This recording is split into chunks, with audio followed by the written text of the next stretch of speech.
My name is Lexi, and I was a Mormon for 25 years before I left the church. And I want to talk about why I left and why I'm talking about it, because I feel like it's important for members of the Mormon church and for members of any other religion and other people who have left as well. This is really awkward and weird for me. I've never sat and talked to a camera like this before, so bear with me. Just to give some context, like I said, I'm 25 years old. I was a Mormon for 25 years, and I was born and raised Mormon. My family is Mormon all the way back to when the religion was founded, so that's like 6 or 7 generations. I got married in the temple. I had 4 children. All 4 of my babies were blessed. I was very active whenever I could be. Sometimes I had some health issues that prevented me from going, but for the most part, my husband and I were active, and we loved our church. I mean, we did all of the Mormon things. I read my scriptures every day. I prayed every day. I studied general conference talks. I had callings in the church. I was a Relief Society teacher, which was probably my favorite of my callings. I loved the members. I loved our prophets. I loved pretty much everything about it. I 100,000% believe the church was true, and I would have done anything for it. And looking back now, that kind of scares me. To give some context to where I was at when this all happened, when I had my kids, I gained a lot of weight, and I wasn't happy with myself. And so after I had my last baby, I started to diet and lose a lot of weight. I lost like 120 pounds, something like that. And right around that time, just because the weight loss had encouraged me to care more about myself, I started setting goals for myself, and I started to be really into self-improvement. And so a lot of the things that I would do during the day when I was doing my chores or when I was preparing meals or getting ready for the day or whatever is I would listen to podcasts and things on self-improvement. And so I would set goals for myself for reading scriptures and praying too, because for me that was part of improving myself. And I was also doing a Facebook challenge that they had to listen to or read all of the conference talks from the previous general conference before the next general conference happened. The day that everything changed for me with the church, I had listened to 2 general conference talks and read my scriptures and prayed that morning, just like normal. My brother-in-law had decided to serve a mission, and we had recently gone to his farewell. I was feeling really touched by the Spirit at that time, and my oldest son, who was 4, had just performed in his first primary program. And I was so proud of him, and I felt the Spirit so strongly in that meeting, and, watching him sing these songs that I had helped him practice and stuff.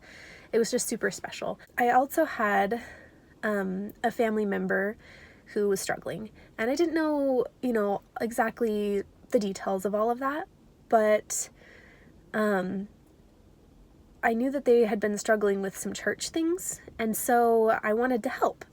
I knew of some what I thought was anti-Mormon stuff that was out there on the internet, because people leave comments on different news posts and stuff, and you'd see like little things, and I had at least 3 friends I can think of off the top of my head who left the church. I didn't know exactly what it was, but I assumed it was because of that anti-Mormon, what I thought of as anti-Mormon lies or anti-Mormon literature that I knew was out there. And I figured that this person that I was struggling had read it, and because of it had, was going through some turmoil, and I figured I had a strong enough testimony that whatever this was wouldn't shake me. And in my head, because I knew it had something to do with Joseph Smith, in my head I was thinking, this is probably Joseph Smith messed up. He did something wrong, like something pretty bad, but it was just one thing that he did that people found out about, and they left the church over it because,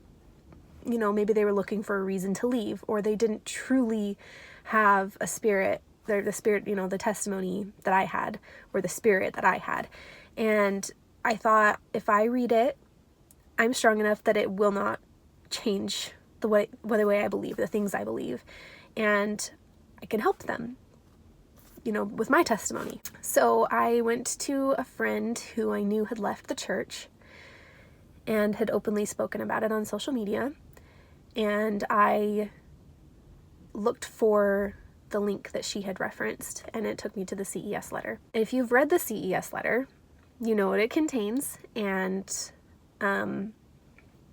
it was not at all what I was thinking it was. It wasn't just one thing. It was everything.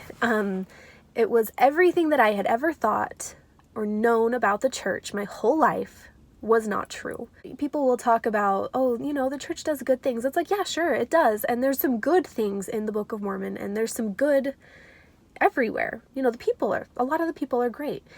But the way that Joseph Smith said it happened, and the way that the Book of Mormon was translated, and all of it was not true. And for me, the CES letter was just the very beginning. I had no idea, about the Book of Abraham not being a literal translation like Joseph Smith said it was. I did not know that. I've never told that in 25 years, that the church knows that what he said it was is not what it is. I'd never heard of the Kinderhook plates. I didn't know about the seer stones that Joseph Smith used. I had heard about the Urim and Thummim. I just didn't know. I didn't know that Joseph Smith had at least 34 wives. I didn't know that he married minors. I didn't know that he married other men's wives while they were away on missions. I just wasn't aware of this, and I had been a member, and it's not like I didn't go to church. I went to church, I studied, I went to seminary, I went to Young Women's, I went to every meeting, I went to girls' camp every single year. I even went an extra year. And I had never known any of this, and there was so much in the CES letter that rocked my world. I read it with my husband when he got home.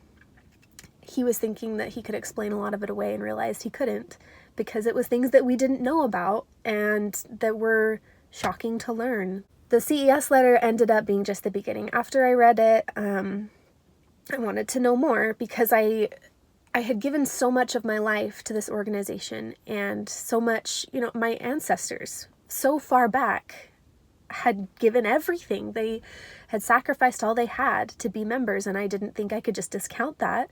And I had to try, to show, okay, well, the church doesn't necessarily have to be false, So I continued researching. I looked at the church's gospel topics essays. I looked at Fair Mormon, which is mostly Mormon apologetics. It was not helpful. The apologetics they gave mostly made me feel worse, because they weren't very good. I spent a lot of time on YouTube, watching different videos, a lot of podcasts as well. And I learned more and more, and eventually I came to the conclusion that I couldn't even pretend that I thought it was true anymore.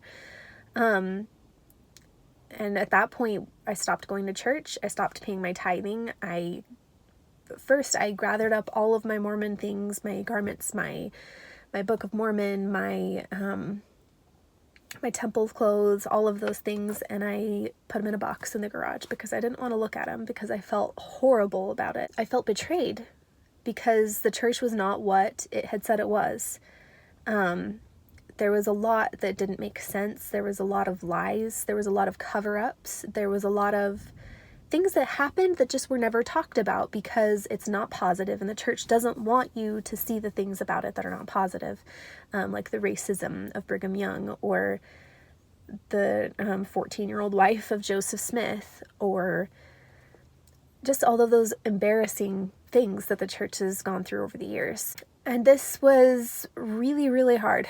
I spent weeks where I would just cry randomly throughout the day because I couldn't fathom having my whole life turned upside down. For me, one of the most difficult things about this has been knowing what to do next and knowing how to deal with family, because, like I said, my entire family and my husband's entire family are LDS. we didn't know. I mean, maybe we thought at first, maybe let's just keep taking our kids to church because we don't know how to raise them if we don't have the church, which sounds ridiculous to me now. But at the time, my whole life had been conditioned around, this is the one and only true church, and if you don't follow it, you know, your whole life is going to go to crap. We were just having struggles with it. It was hard. It was really hard as a member of a church that teaches it's the only true church to think that, you know, I have all of this goodness and, you know, God loves me and I'm following his commandments and I did everything right. I have paid my tithing, you know, thousands of dollars of tithing. I've gone to church my whole life. I've dedicated everything to this organization. I got married at their temple. I did all of their ceremonies and their rituals. And it was all because I believed it was true. And I believed that because I was following these things, I was going to go to heaven, hopefully. And I was going to be there with my mom and dad and my brothers and my kids. You know, being with my husband and my children forever is the absolute best thing that I can imagine.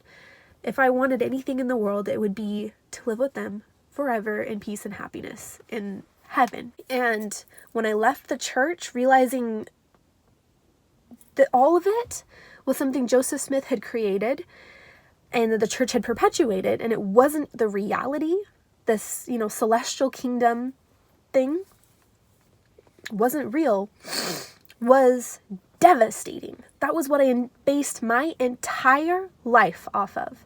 Every decision I ever made, every, you know, just thousands of hours invested into wasn't real.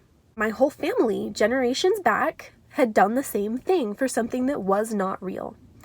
And it might be hard for somebody to understand who hasn't been there, but that was one of the most difficult things that I've ever been through. It felt like a loss, you know, a loss of the future that I had planned for myself, what I thought was God's plan for me, and my children as well. You know, I had seen them growing up a certain way, and it was all gone. That was just hard. That was hard. I spent so long in tears. I prayed and cried and prayed and cried. And I couldn't believe it. And I didn't want to believe it. And there was times I thought, you know, maybe I can just pretend that I didn't read what I read and I don't know any of it. But I couldn't do that. I couldn't be that dishonest with myself and with my kids. I didn't want them to grow up with a false reality like I did. The reason that I want to talk about this is mostly because of something that happened recently. Most of the people that know I left the church have been really supportive and really kind. I've made some great new friends. A lot of the friends I had before are even better now and more supportive now. And I feel like I can be a better friend because once you've left the church, you find yourself, or at least for me, I found myself being less judgmental because I understood better where people were coming from. And so I had a lot of friends and family members that were really, really supportive and kind. And most of my extended family doesn't really know that I have actually left the church. Maybe they assume that I'm just inactive, or, you know, I have extra piercings and wear tank tops because I'm rebellious, you know. I don't really know what they think because I didn't feel the need at the time to make a big deal out of it. And that's fine. You know, people can think what they want, and I don't really care if people judge me because that's not a reflection on me. That's a reflection on them. You know, it doesn't really matter. But sometimes when the person who is perhaps judging you is really close to you, it can hurt more, or it means more to you. I've been told in regards to me not being a member that I need to keep my mouth shut about it. And I think this is absolutely ridiculous and the wrong way to think of things. When I was a member of the church, a big, big part of the Mormon church is spreading the word. You tell other people, you try to convert people because, you know, you all want to go to heaven. So you spend so much time trying to get other people to be members. People go on missions. I didn't personally go on one myself, but my husband did. And I supported a lot of other people that went. And I did my best to do missionary work from my own home. And I would try to get non-member friends to read the scriptures and things like that, or try to get them to meet up with the missionaries, or just try to be an example, because you want people to be members. I would spend so much time on social media preaching to my friends, and a lot of them aren't Mormon, but people were nice to me and they let me get away with it. But it was a huge thing. I was very preachy and sometimes judgy of people that weren't LDS, and I tried really hard to just sit and post quotes from our prophets and scriptures that I felt were important, and all sorts of things like that. And to be told after I leave, just keep your mouth shut about it. What was said was, you left the church, good for you, but keep your mouth shut about it. And that is something I completely disagree with. The church and the members constantly shove it down people's throats all the time, even if they're not, purposely doing it. I did it. It's just, you're preachy. You want people to be in this magnificent, joy-filled world you have where you're going to live with your family forever. And you want people to know because it's great, right? So you spend your whole life preaching, and then, I find out it's all fake. It's all not true. I was being lied to, and I want to tell people, and at least I want to talk about it with other people who have been through it, and I get told, keep your mouth shut. If everyone else is allowed to preach and talk about what they believe, I believe that I'm entitled to do the same thing. All sorts of religions have missionaries. I have Jehovah's Witnesses come to my door pretty regularly, and I'm nice to them. I feel that if Mormons want to preach to me, and Jehovah's Witnesses want to preach to me, and anybody else wants to preach to me, that's okay, because I'm generally the kind of person that is kind and likes other people. But I want to be able to talk about what I've been through too. When I left the church, it was really hard. I found post-Mormon groups and places that I could go and talk with other people about the loss that I felt when I left the church. It was hard for me. It was sad. It was gut-wrenching. It was heartbreaking. It was terrible. And I needed somebody to talk to because all of my friends and family were Mormons. I didn't have people that I could speak with about it, that I could say, look what I've been through. This is so hard and it's hurting me. So I found ex-Mormon support groups and talked to them, and they understood what I was talking about completely. Now that I've been in those groups for many months, I see those people come in and I am supportive of them because I know what they've been through and how hard it was. I follow the pages on Facebook. I follow them on Instagram. And I talk to them. And when people post their story about why they left the church, or why their family is shunning them, or how they've lost all their friends, or how their kids won't talk to them anymore, I can be there to support them. And I think that's important. I can talk and be a voice for other people that have been through something traumatic. It's not easy to leave the church.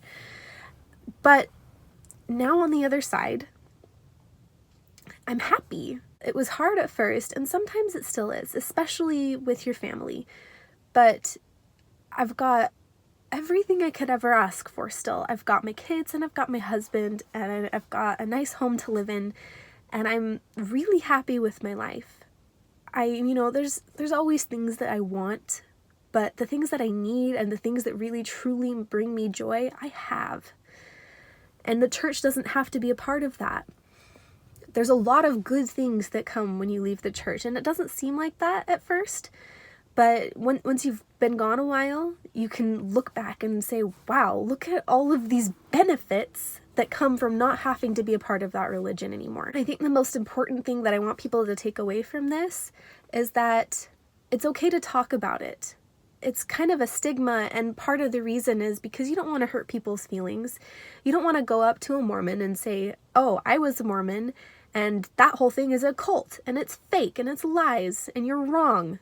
That's horrible. You wouldn't want to do that to somebody, and I don't think that we should, as a collective group of ex-Mormons, try to hurt people, or try, to rip people away from something that they're happy with.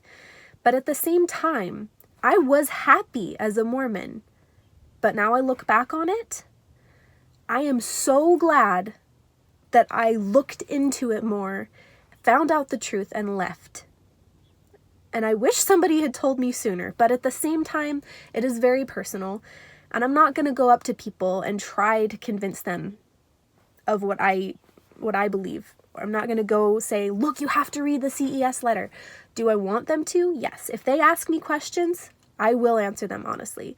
And if they want to talk about it, I want to talk about it too. I want to talk about it with people. I want to express the way I feel about it. It's not easy, and I think it's important that we can have conversations about it. I think that it's okay for people to have feelings about things and to want to express those feelings. I don't know where I would be if I didn't have those ex-Mormon groups to get me through the transition. It was really hard, and I didn't have anybody. The thing that's hard for Mormons to understand is that somebody who has left the church because of things like this has been in their position before. They've been a member. They've listened to countless sermons. They've listened to general conference. They've been to church. They've read their scriptures. They've prayed. They've felt the Spirit. They have been there. They understand. They've watched their friends leave the church and didn't completely understand why, even if they thought they did. And as an ex-Mormon, I have Mormons that try to tell me about myself, about my beliefs. They try to tell me about why I left the church. They don't understand where I'm at because they've never been here. They've never read this information and decided, I can't believe in this. I don't believe in this. And I don't think it's true. They've not been in that position. So they like to say that they understand. They don't really, because they've never been there. But I understand where they've been because I have been there. I've been that person. They don't understand that completely. It's still hard for me to, I guess, be okay with that. I'm not perfect, and I'm not saying I have all the answers. I don't. But I do think that learning the truth is extremely important. There's so much to life, and there's a lot of it you miss out on when you're a Mormon. As much as you want to think, nah, you really do. I'm much more authentically me now. I'm more myself than ever, and I'm happier than ever, and I'm able to express myself the way I want and do the things I want, all because I want to. I'm not doing things because I'm scared I'm going to go to hell, or because I'm looking for this reward of heaven. I'm doing things because I want to, or because they make me feel good, or because I like it, you know? It's all about being a good person because I want to be, not because I feel like I have to be to get anything. The whole point of this story is to tell the story because when I was leaving the church, one of the biggest things for me that helped was listening to other people talk about it.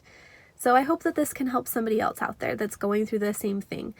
It's okay to leave the church, and it's okay to stay in the church, but it's not okay to tell other people that they can't talk about their experience.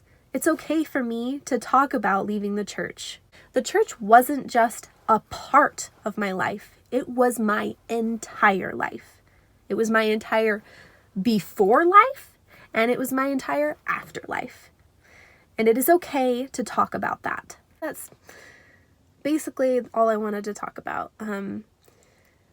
I might do more videos in the future. I don't really know. This isn't really my thing. I like watching other people's videos. I spend a lot of time doing that. I've never really made one of myself. So if there's anything else that you guys have questions on, or that maybe you want me to talk about, you can put them in the comments. I don't know if it's interesting to you, or you want to hear more, maybe. I don't know. I just hope that this video can help somebody else. It's okay to be an ex-Mormon. It's okay to be a Mormon. And no matter what you believe, it's okay for you to talk about it.